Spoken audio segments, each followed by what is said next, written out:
আজ এটা হচ্ছে বেলঘুরিয়ার একটা রেজিস্ট্রি প্রোগ্রামে দুপুরবেলা খাওয়া দাওয়া করতে। খাওয়া দাওয়ার মধ্যে এখন চলে এসেছে গরম গরম সাদা সাদা ভাত, আর সাদা সাদা ভাতের সাথে রয়েছে এখানে ভেজ ডাল। এই ভেজ ডাল চলে এসেছে। ভেজ ডালের মধ্যে কিন্তু একদম মিক্স ভেজিটেবল দিয়ে ফুলকপি, গাজর টাজর, বিন এসব দিয়ে কিন্তু বানানো রয়েছে। শীতের মরশুমে কিন্তু ছাদের মধ্যে বসে খাবারটা এনজয় করছে। তার সাথে ডালের সাথে চলে এসেছে এখন লম্বা লম্বা বেগুন ভাজা।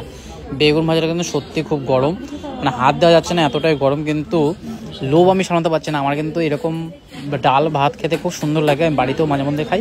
আর এখানে এসে একদম ঘরোয়া খাবারই আমি কিন্তু এখন এটা চলে এসেছে গরম গরম তোপসে ফ্রাই, মানে তোপসে মাছটা পুরো ফ্রাই করে, গোটা তোপসে মাছের ফ্রাই কিন্তু এটা একদম। আমার ডাল ভাত কিন্তু খাওয়া সম্পন্ন হয়ে গেছে। আর এখানে চলে এসেছে তোপসে ফ্রাই। দেখো তোপসে ফ্রাইটাও কিন্তু প্রচণ্ড গরম, মানে খোলা যাচ্ছে না যে আমি খাবো। আমি ফার্স্টে বুঝতে পারিনি যে কী জিনিস আছে, পরে বুঝতে পারলাম কি এটা তোপসে ফ্রাই আছে। আর পাশের লোকও বললো কি এটা তোপসে মাছ আছে।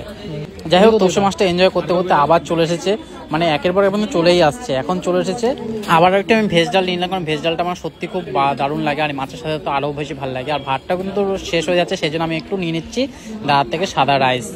মানে দেখো, আমি কিন্তু একটু ভাত প্রেমী, বাঙালি মানে কিন্তু ভাত প্রেমী আমরা অ্যাকচুয়ালি।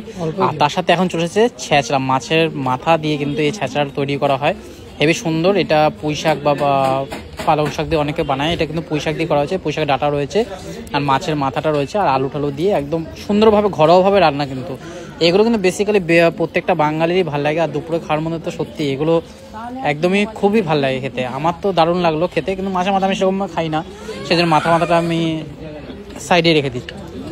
ছেঁচড়া খেতে খেতে এখন কিন্তু চলে আসলো কাতলা মাছ। কাতলা মাছের দেখো এই পিসটা দেখো, কাতলা মাছ দিয়ে এখন আমরা খাবো। কাতলা মাছে কিন্তু গ্রেভিটা কিন্তু আলাদা করে দিচ্ছে। গ্রেভিটা এখানে ঝোলটা দেখো পাতলা করে একদম ঝোল রয়েছে, এইটা রাইস দিয়ে জাস্ট ভরিয়ে খাবো।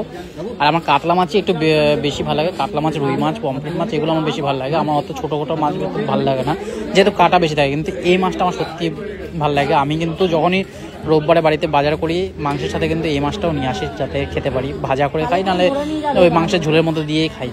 আমার কিন্তু বেসিক্যালি খুব ভালো লাগে। আর এখানে টেস্টটাও কিন্তু দারুণ হচ্ছে। এদের মতো টেস্ট কিন্তু আমি বাড়িতে বানাতে পারি না, কিন্তু আমার কিন্তু ভীষণ ভালো লাগে কোনো অনুষ্ঠান বাড়িতে এসে খেতে। কারণ কি এদের খাবারের যে টেস্টটা হয় না, সত্যি দারুণ লাগে, দারুণ।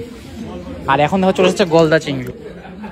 গলদা চিংড়ি চলে এসেছে, এই এখন গ্রেভিটা চলে এসেছে। এই গ্রেভি দিয়ে কিন্তু এখন আমরা ভাতটা খাবো। ভাত কিন্তু আমার সেই আবার শেষ হয়ে গেছে, ভাত আবার নিতে হবেই আমাকে, সেই জন্য আবার ভাত চলে এসেছে।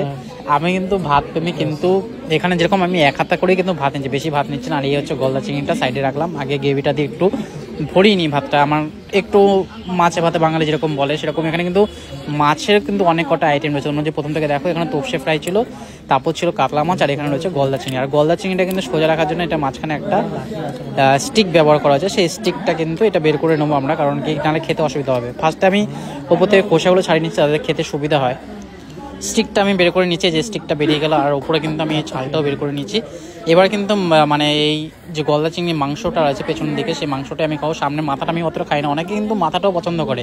আর চিংড়ি খেলে কিন্তু অ্যালার্জির প্রবলেম হয়, সেই অ্যালার্জির যাদের প্রবলেম আছে তারা কিন্তু একটু চিংড়ি থেকে দূরে থাকাই ভালো। আমারও একটু অ্যালার্জি হালকা পাতলা প্রবলেম আছে, কিন্তু সেই জন্যই মাথাটা বেশি খাই না। মাথাটা কিন্তু অনেক সময় চিংড়ি চপের সাথেও কিন্তু ইউজ করা হয়। এরকম বড় মাথা না, কিন্তু ছোটো ছোটো মাথাগুলো যেগুলো বড় ছোটো চিংড়ি হয় সেগুলোর মাথাগুলো ইউজ করা হয়। যাই হোক, আজকে কিন্তু এই ভিডিওটা তোমাদের জন্য আমি স্পেশালি বানিয়েছিলাম, যাতে তোমাদেরকে দেখাতে আমাদের ঘরোয়া খাওয়ার কেমন হয় দুপুরবেলায়, সেটাই দেখাচ্ছি তোমাদেরকে এই বিয়েবাড়ির মাধ্যমে। আর এই বিয়েবাড়ির যে গলদা চিংড়ি, এই গলদা চিংড়ি খোসাটা পুরো অলমোস্ট ছাড়ানো হয়ে গেছে, মাথাটা খালি বাদ দেবো।